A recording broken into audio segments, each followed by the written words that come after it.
what you can see from the surface, but there are some important cortical areas that we need to cover. Remember when I asked you to retract up the frontal lobe and the temporal lobe down so we could see the temporal plane and see the rest of the primary auditory cortex? Well, tucked in there is also the insula, the insular cortex. Now, what the insula does is interesting and still being unraveled, but we can say that it is certainly monitoring the state of your body, particularly your viscera. But it also is involved in understanding how we're doing generally and also how other people are doing. This would be part of a system that you might think of as a mirror system. These areas help us understand other people in that we realize that what happens to them when they experience something bad, for example, is what happens to us when we experience something bad.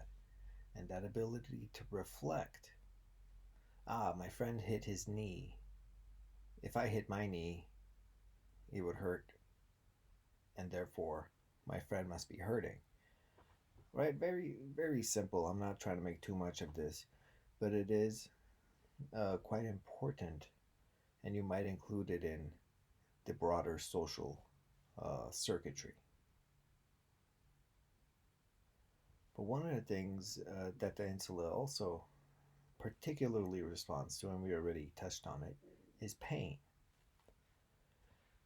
Now, pain it deserves a minute or two because part of the opioid epidemic started because there were so many millions of Americans, let alone worldwide, millions of Americans who are in pain chronically, long term. Now, a lot of these patients, as we discussed, were put on opiates. Unfortunately, in 2020, it's clear as day that opioid treatment for long term pain, by which I mean longer than 3 days, does nothing but worsen the problem dramatically. But that's beyond this class. Now, when we think about pain, areas that respond to pain, we can sort of model them. If here we plot the activity in a particular pain sensitive area, and here we're looking at increasing stimulus intensity, at some point, some threshold, you will experience pain, whatever that is. Extremely hard to define, nearly impossible to measure objectively. One of the areas, so the insula is part of the system, but if we go back, there is another area in the brain that would logically respond to painful stimuli. Imagine a heat delivered to your forearm. If you're thinking the primary somatosensory cortex, you're thinking correctly. Now, the primary somatosensory cortex we could think of as more a general purpose processor of sensory information. So you might expect a nice linear reaction. As the stimulus increases, activity would increase. This is primary somato.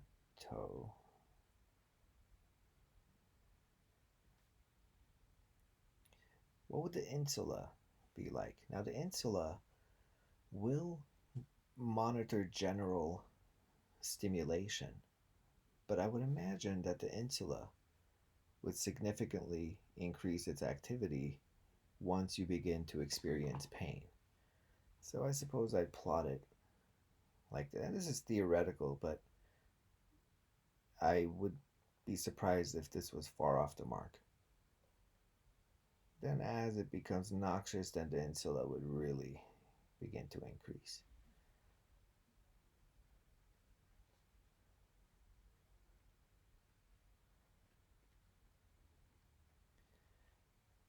Well, one thing that's kind of missing is maybe there might be a center that responds only once we reach the pain or bothersome threshold.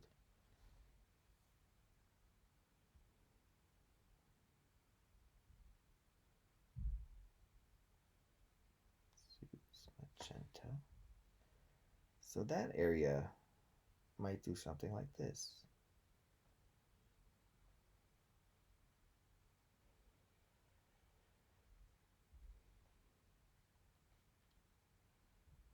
This area is one of the next ones we're going to talk about, but just as a preview,